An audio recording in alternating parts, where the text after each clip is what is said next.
Friends, railway RPF constable परीक्षा का practice set number 2 है। ये 17 जनवरी 2019 को तृतीय पारी के अंदर जो भी क्वेश्चंस पूछे गए हैं इस वीडियो के अंदर हम डिस्कशन करेंगे। फर्स्ट क्वेश्चन है, निम्नलिखित में से कौन सा धूल और हवा की दूरी के कारण प्रकाश के फैलाव की घटना को उजागर करता है? तो इसका करेक्ट आंसर हो जाएगा टिंडल प्रभाव, ऑप्शन नंबर 1। 2 नंबर क्वेश्चन, निम्नलिखित में से किस समिति को चालू आर्थिक समिति कहा जाता है? कई बार क्वेश्चन से ये पूछा गया है, तो प्राक्कलन समिति को यहाँ पे चालू आर्थिक समिति कहा जाता है। ऑप्शन नंबर 4 इसका करेक्ट आंसर हो जाएगा। 3 नंबर क्वेश्चन है, निम्नलिखित में से कौन सा शब्द बैडमिंटन खेल से संबंधित है? तो ड्रॉप इसका करेक्ट आंसर हो जाएगा, ऑप्शन नंबर 3। 4 नंबर, राज्य मानवाधिकार आयोग के अध्यक्ष को और सदस्यों को कौन हटा सकता है? तो इसका राइट आंसर राष्ट्रपति हो जाएगा। राष्ट्रपति के द्वारा राज्य मानवाधिकार आयोग के अध्यक्ष और सदस्यों को हटाया जा सकता है। 5 नंबर क्वेश्चन है इसका, निम्नलिखित में से किस राजवंश ने वेस्तर शैली के मंदिर वास्तुकला की शुरुआत की? तो चालुक्य वंश के शासकों द्वारा यहाँ पे जो वेस्तर शैली के मंदिर वास्तुकला की शुरुआत की गई थी। 6 नंबर क्वेश्चन है, परमाणु केंद्र में परमाणु संख्या, यहाँ पे प्रोटोनों की टोटल संख्या को ही कहा जाता है। यानी परमाणु केंद्र के अंदर परमाणु की संख्या है ना, ये प्रोटोनों की कुल संख्या ही होती है। अगला क्वेश्चन 7 नंबर क्वेश्चन है, किसे सर्वाधिक तन्य धातु कहा जाता है? सबसे ज़्यादा तन्यता का गुण किसके अंदर पाया जाता है? तो सोने के अंदर यहाँ पे सबसे ज़्यादा तन्यता का गुण पाया जाता है, यानी तन्य धातु सबसे ज़्यादा सोना हो जाएगी। अगला क्वेश्चन 8 नंबर क्वेश्चन है, न्यूटन के दूसरे नियम के अनुसार किसी वस्तु पर लगने वाला बल गति और त्वरण उत्पाद से हटाया जा सकता है। 9 नंबर क्वेश्चन है अगला, निम्नलिखित में से कौन सी रबी की फसल है? तो गेहूं यहाँ पे रबी की फसल हो जाएगी। खरीफ की फसलें हो जाएगी, चावल है, मक्का है, गन्ना, ये खरीफ की फसल हो जाएगी। रबी की फसल पूछा है तो गेहूं इसका करेक्ट आंसर हो जाएगा, जो यहाँ पे सितंबर अक्टूबर में बोई जाती है और मार्च अप्रैल में काट ली जाती है, वो रबी की फसलें कहलाती है। तो गेहूँ इसका करेक्ट आंसर हो जाएगा, तो सर्दियों के अंदर बोई जाती है। जवादी और सेवरोई पहाड़ियाँ भारत के किस राज्य में स्थित है? तो तमिलनाडु राज्य के अंदर स्थित है ये पहाड़ियाँ। ध्वनि की गुणवत्ता उसके आवृत्ति के द्वारा निर्धारित की जाती है। ध्वनि की गुणवत्ता। 12 नंबर क्वेश्चन है, पाल साम्राज्य के संस्थापक कौन थे? तो इसका करेक्ट आंसर हो जाएगा गोपाल ही यहाँ पे पाल साम्राज्य के संस्थापक थे, ऑप्शन नंबर 4। अगला क्वेश्चन है, ट्रॉफी के संबंध में MVP शब्द का पूर्ण रूप क्या है? यानी फुल फॉर्म बतानी है MVP। तो इसका करेक्ट आंसर हो जाएगा मोस्ट वैल्यूबल प्लेयर, इसका करेक्ट आंसर हो जाएगा। 14 नंबर क्वेश्चन है, मिलिंद पन्हो पाठ किससे संबंधित है? तो ये बौद्ध धर्म से संबंधित है, ऑप्शन नंबर 1 करेक्ट आंसर हो जाएगा। 15 नंबर क्वेश्चन, निम्नलिखित इनमें से किसने भारत के लिए समुद्री मार्ग की खोज की थी? वास्को डी गामा 1498 में, यहाँ पे 1498 ये भी पूछा जाता है। 1498 में वास्को डी गामा ने यहाँ पे भारत के लिए समुद्री मार्ग की खोज की थी। अगला क्वेश्चन है, हैंडबॉल खेल के खेल क्षेत्र को कहा जाता है? तो इसका करेक्ट आंसर हो जाएगा कोर्ट कहा जाता है हैंडबॉल के खेल क्षेत्र को। अगला क्वेश्चन है 17 नंबर क्वेश्चन है, पशुपति की आकृति किस काल में मिली है? तो इसका करेक्ट आंसर हो जाएगा हड़प्पा संस्कृति के अंदर यहाँ पे पशुपति की आकृति यहाँ पे हड़प्पा संस्कृति के काल में मिली है। 18 नंबर क्वेश्चन है, निम्नलिखित में से कौन सा एक हवा से फैलने वाली बीमारी है? तो 4 ऑप्शन है आपका, हैजा है, खसरा है, चेचक है, कोविड-19 है। तो है यहाँ पे हवा से फैलने वाली बीमारी है, तो कोविड-19 इसका करेक्ट आंसर हो जाएगा। अगला क्वेश्चन, निम्नलिखित में से कौन सा तारा पृथ्वी के सबसे निकट है? तो करेक्ट आंसर होगा प्रोक्सिमा सेंचुरीज का करेक्ट आंसर ऑप्शन नंबर 4 हो जाएगा। अगला क्वेश्चन है 20 नंबर, सार्वजनिक संपत्ति स्रोतों के अति प्रयोग को ब्रेकिट कहा जाता है। इसको क्या कहा जाता है? सार्वजनिक संपत्ति के स्रोतों को अति प्रयोग यानी सबसे ज़्यादा प्रयोग किया जाता है, तो इसे क्या कहा जाता है? तो करेक्ट आंसर हो जाएगा सार्वजनिक संसाधनों की त्रासदी कहा जाता है। यानी सार्वजनिक जो संपत्ति है उसके स्रोत है उसको सबसे ज़्यादा यूज किया जाता है, तो यहाँ पे सार्वजनिक संसाधनों की त्रासदी हो जाती है। 21 नंबर क्वेश्चन है, संसद में संयुक्त सत्र का संचालन करने के लिए अध्यक्ष के रूप में अनुपस्थित रहते हुए सत्र का आयोजक कौन होता है। तो यदि अध्यक्ष अनुपस्थित है तो उसकी उपस्थिति में यहाँ पे कौन आयोजित करता है सत्र को। तो इसका करेक्ट आंसर आपका हो जाएगा लोकसभा उपाध्यक्ष इसके सत्र को संचालन करेगा। अगला क्वेश्चन है, पैरालंपिक में स्वर्ण पदक जीतने वाले पहले भारतीय कौन थे। तो इसका करेक्ट आंसर हो गया मरियप्पन थंगावेलु। इसका करेक्ट आंसर हो गया, ये पैरालंपिक में स्वर्ण पदक जीतने वाले पहले भारतीय थे। अगला क्वेश्चन है 23 नंबर क्वेश्चन है, मूल कोशिकाओं के विभाजन के लिए एक कोशिका को यहाँ पे 2 समान में विभाजित किया जाता है।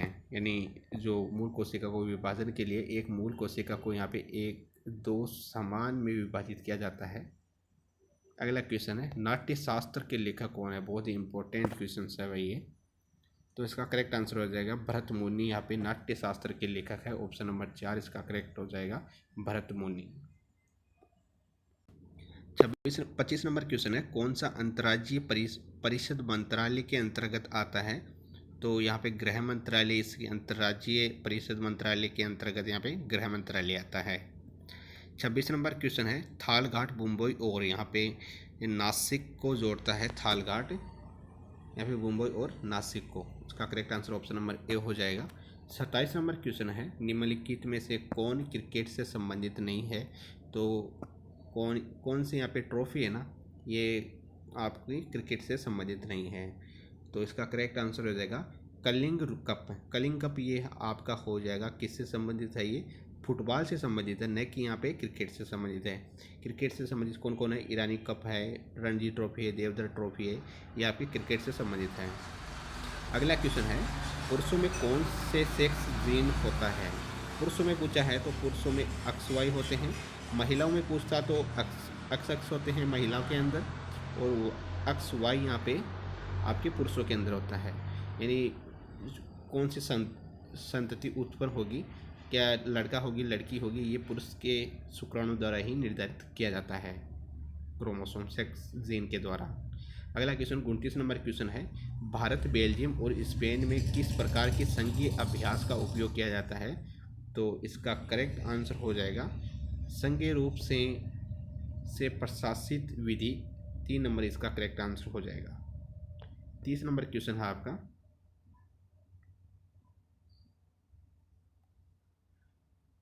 निम्नलिखित में से किसने पाटलिपुत्र की नींव रखा था। पाटलिपुत्र की नींव किसने रखी थी। तो यहाँ पे उदयन के द्वारा यहाँ पे पाटलिपुत्र की नींव रखी गई थी। 31 नंबर क्वेश्चन है, भारतीय आकस्मिक निधि किस अनुच्छेद के तहत आती है। तो इसका करेक्ट आंसर हो जाएगा अनुच्छेद 267 के तहत यहाँ पे भारत में आकस्मिक निधि की ये आर्टिकल 267 के अंतर्गत आती हैं। Option number A correct answer होएगा। नाइजर और जिम्बाब्वे में निम्नलिखित में से किस महाद्वीप में है। तो करेक्ट आंसर हो जाएगा ऑप्शन नंबर 4, अफ्रीका महाद्वीप के अंदर है नाइजर और जिम्बाब्वे। 33 नंबर क्वेश्चन है, राज्य मानवाधिकार आयोग के अध्यक्ष यहाँ पे उच्च न्यायालय के सेवानिवृत्त मुख्य न्यायाधीश होते हैं। इसका करेक्ट आंसर ऑप्शन नंबर 2 हो जाएगा। 34 नंबर क्वेश्चन है, निम्नलिखित में से अंतिम मौर्य राजा कौन थे। 4 ऑप्शन है, बृहदत्त, कुणाल है, दशरथ है, पुष्यमित्र है। तो इसका करेक्ट आंसर ऑप्शन नंबर 1 हो जाएगा, बृहदत्त यहाँ पे अंतिम मौर्य राजा थे। अगला क्वेश्चन 35 नंबर क्वेश्चन, निम्नलिखित में से कौन एक नदी बंदरगाह है। तो 4 ऑप्शन, एनोर है, चेन्नई है, कोलकाता है, हल्दिया है। तो ऑप्शन नंबर 3 ऑप्शन करेक्ट हो जाएगा, कोलकाता एक नदी बंदरगाह है। अगला क्वेश्चन, निम्नलिखित में से किस राज्य में मधुबनी चित्रकला प्रचलित है। मधुबनी बहुत ही इंपॉर्टेंट है, ये बिहार के अंदर ये प्रचलित है मधुबनी चित्रकला। अगला क्वेश्चन है, अनेक आवृत्तियों के मिश्रण से उत्पन्न ध्वनि को यहाँ पे क्या कहा जाता है। तो करेक्ट आंसर आवाज़ हो जाता है। ये अनेक ध्वनियों के मिश्रण से उत्पन्न होने वाली ध्वनि को यहाँ पे आवाज़ कहा जाता है। 38 नंबर क्वेश्चन है आपका, निम्नलिखित में से कौन सा महाद्वीप सबसे लंबी तटरेखा वाला है। तो कौन सा महाद्वीप पूछा है? महाद्वीप के अंदर इसका करेक्ट आंसर हो जाएगा ऑप्शन नंबर 4 अंटार्कटिक महाद्वीप है। इसकी महासागर की सबसे लंबी तटरेखा है। अगला क्वेश्चन है आपका